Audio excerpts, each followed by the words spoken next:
Guys, welcome to পাখি official 29 থেকে তোমাদের সবাইকে স্বাগতম। কেমন আছো তোমরা? আশা করি ভালো আছো, আমিও ভালো আছি। আমার অবস্থা দেখেছো কি অবস্থা? চুল আঁচড়াতে পারছি না, কাকি শাশুড়ি মারা গেছে, মানে অবস্থা খুবই খারাপ। চুলে হাতে দিতে পারছি না। আর কালকে ছেলের সারা রাত পেটে ব্যথা করেছে, ঘুমাতে পারেনি ছেলে আমার। দেখবে এখন ও শুয়ে আছে, এই দেখো শুয়ে আছে এখনো। কেন যে আমার সাথে বারবার এরকম হয়? ছেলে মেয়ে দুটো একদিনও ভালো থাকে না। এ বাবা, বাবা, এ বাবা, বাবাই, এস, এসো না, উঠো, খেয়ে নাও বাবা। 5টা বাজে, ওঠ বাবা রে। এ বাবা, ওঠ। না খেয়ে থাকলে বেশি শরীর খারাপ লাগবে। ওঠ, ওঠ, একটু চিড়ে জল ভিজিয়ে খাও। উঠো উঠো শোনা, উঠো। কেন যে বারবার আমার সাথে এরকম হয়? একটা দিন ছেলে মেয়ে ভালো থাকে না, মানে আজ মেয়ে ভালো থাকে তো কালকে ছেলে অসুস্থ, আজ ছেলে ভালো থাকে তো কালকে মেয়ে অসুস্থ। প্লাস আমারও তো শরীরের কন্ডিশন খুবই খারাপ, মানে আমার কাজ করে সংসার চালাতে হবে, করতে হবে, ছেলে মেয়ে দুটো মানুষ করতে হবে। এইভাবে আমি দাঁতে দাঁত দিয়ে কাজ করছি, মানে নিজের শরীরটাকে চাপা রেখে যে আমি অসুস্থ এটা বুঝতে দিচ্ছি না, যে ওদের যাতে ওরা ভালো থাকে এই কারণে করছে। কিন্তু ভগবান এমনই যে ওদেরও সুস্থ রাখছে না। কী থেকে যে কী করবো আমি কিছুই বুঝতে পারছি না, ভালো লাগছে না কিছুই আমার। কি বলো তো, নিজে যতই অসুস্থ হই না কেন, ছেলে মেয়ে দুটো যদি ভালো থাকে না, তাদের আমি খুশি। যত ওদের বকি মারি ধরি, এটা তো মা বাবার কর্তব্য যে বাচ্চাদের শাসন করা। কিন্তু সুস্থ তো থাকবে বলো, সুস্থই থাকে না। আর ওদের তো শরীরের চেহারা দেখেছই, কি পরিস্থিতি, ভালো লাগে না। তোমরা একটু ভগবানের কাছে প্রে করো যেন আমার ছেলে মেয়ে দুটো সবসময় সুস্থ থাকে। ওরা সুস্থ থাকলে, ওদের বুকের হাসি দেখলে আমি ভালো থাকবো। আর বাচ্চা সবারই, সব মায়েদেরই সন্তানরা যদি ভালো থাকে, সব মারা খুশি থাকে। বাচ্চারা যদি অসুস্থ হয়, মাদের একটুও ভালো লাগে না, সেটা তোমরা নিশ্চয়ই জানো। তো দেখতে থাকো সারাটা দিন আমি কি করি, ছেলে মেয়ে কেমন কীভাবে, মানে ছেলে কতটা সুস্থ কি না, পুরোটাই তোমাদের সাথে শেয়ার করব, দেখতে থাকো। তো গাইস, কতগুলো জামা কাপড় কেচেছিলাম, এগুলো এখন আমি রোদ্রে দিয়ে দেবো। এই দেখো জামা কাপড়গুলো মেলে দিয়েছে। আর এখন যেহেতু আমি পুজো দেবো না, অনেক কটাই ফুল ফুটেছিল, কেউ হয়তো তুলে নিয়ে গেছে। দেখো কি সুন্দর জবাটা লাগছে দেখতে, সে লাগছে না দেখতে?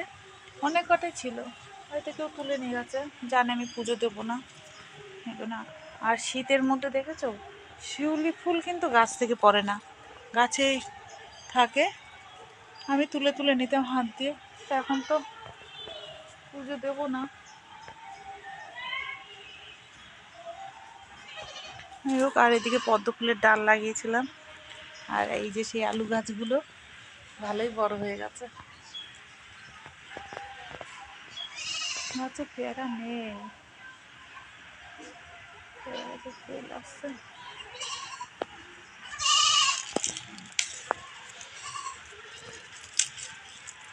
বলো তো পাতাগুলো কেন ছিঁড়ছে? এই দেখো কিসের জন্য চলে এসছে।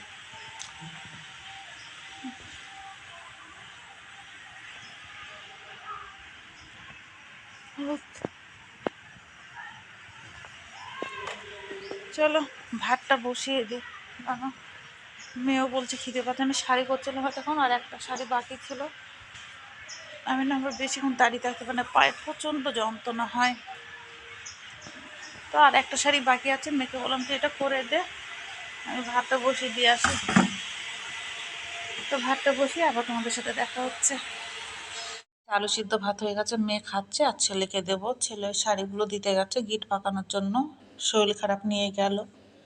কিছু করার নেই, আমাদের তো আর কেউ নেই, আমাদের তিনজনকে দেখতে হয়।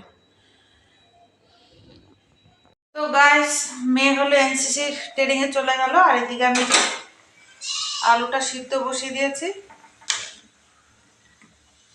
আর পনির কেটে রেখেছি। পনির দিয়ে, আলু দিয়ে, আর এই মটরশুঁটি দিয়ে হলো তরকারি রান্না করবো, হলুদ ছাড়া, মশলা ছাড়া। যেহেতু এখন আমাদের এরকম ভাবে খেতে হচ্ছে, তাই খেতে হবে। আজকে 5 দিন হয়ে গেল 13 দিনে দিন আমাদের রাস মুক্তি, 10 দিনে দিন ঘট কামান। তো এই কদিন তো এখন এইভাবেই চলবে। যাই হোক, দেখতে থাকো ভিডিওটা। তো গাইস, আমার রান্না বান্না কমপ্লিট। এখন আমি রান্নাঘরটা পরিষ্কার করে নেব।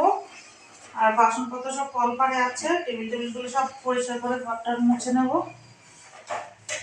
তো গাইস, ঘর মোছা হয়ে গেছে, একটু বাসন টাসন ধোয়া হয়ে গেছে, উঠোন বাড়ি ছাদ দেওয়া হয়ে গেছে। এখন আমি স্নান করব, ছেলে যেহেতু স্নানে গেছে, ছেলে বেরোলে আমি ঢুকবো। জাস্ট একটু বসে আছি, স্নান টান করে আবার দেখা হচ্ছে। আমি স্নান টান করে চলে এসেছি, এখন শ্বশুরকে ভাত দিয়ে দিয়েছে, আমার খাওয়া হয়েছে। এখন আমি আর ছেলে খাবো, আর মেয়ে এনসিসিতে গেছে, এসে খাবে।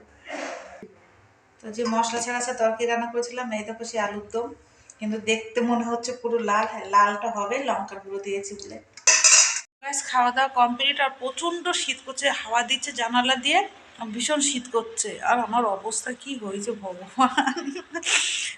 মাথা আঁচড়ানো নেই, সিঁদুর পরানো নেই, কিচ্ছু নেই, বিচ্ছি লাগছে দেখতে। আর জানো তো আজকে চাল কেমন নিয়েছি জানি না, আমার ভাত কখনো শর্ট করে না, কিন্তু আজকে ভাত শর্ট পড়ে গেছে।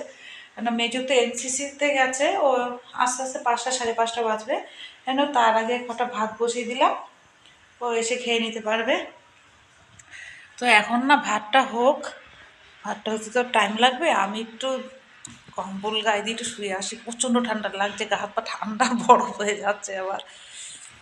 ব্যাস, আমাদের এই ঘরটা না খুব সুন্দর রোদ্দুর আসে, দেখো খাটে পুরো রোদ্দুর চলে এসছে। তো এই ঘরে আমি একটু কম্বল মুড়ি দিয়ে শুয়ে পড়বো, তারপরে আবার যাবো নিচে, কারণ যেহেতু ভাত বসানো আছে দেখতেই পেলে। তো ভাতটা হতে তো একটু টাইম লাগবে, ততক্ষণ এই রোদ খাটের উপর, খাটটাও কি সুন্দর গরম হয়ে গেছে। একটু শুয়ে থেকে তারপরে আবার যাবো। দেখতে থাকো ভিডিওটা। তো গাইস, আমি হলো কাপড় দিয়ে চলে আসলাম। মেয়ে এখনো এনসিসি থেকে আসেনি, ওর আস্তে আস্তে 5:30 পৌনে 6টা বাজবে, ওখান থেকেই আসবে 5টা 18 ট্রেন, যেহেতু একটা স্টেশন পরে। 5:30 পৌনে 6টার মধ্যে বাড়ি ঢুকে যাবে। সেই সকালবেলা গেছে, সকালবেলা বলতে 11টা ট্রেনে। যাই হোক, দেখতে থাকো ভিডিওটা। সন্ধ্যার সময় চা আর চিড়ে ভাজা, আমার চায়ের মধ্যে একটা বিস্কুট ভিজানো। তোমরা সন্ধ্যার সময় দেখতে পারলে যে আমরা চা চিড়ে ভাজা এগুলো খাচ্ছিলাম। তো রাতের খাবার হয়ে গেছে, আর ছেলের আবার শরীরটা খুব খারাপ হয়েছে, কালকে আমার ডাক্তারখানে নিয়ে যেতে হবে। ওকে বললাম যে ওষুধ নিয়ে আয়, চেনা জানার ডাক্তার কাকার দোকান আছে, গিয়ে বললে ঠিকঠাক করে ওষুধ দিয়ে দেয়। কারণ ছোটোবেলা থেকে উনি দেখছে, ওদের বললে দিয়ে দেয়, কিন্তু বদমাসটা গিয়ে নিয়ে আসলো না। আমার সকালবেলা যেতে হবে, মন মেজাজটা ভালো না। আর তোমরা ঠাকুরের কাছে একটু প্রার্থনা করো আমার ছেলে জানি তাড়াতাড়ি সুস্থ হয়ে যায়। যাই হোক, আর মন মেজাজটা ভালো না, এই কারণে আমিও শুয়ে পড়ছি। তো ভিডিওটা আজকে এই পর্যন্তই থাকলো, তোমরা সবাই ভালো থেকো, আবার দেখা হচ্ছে নেক্সট ভিডিওতে।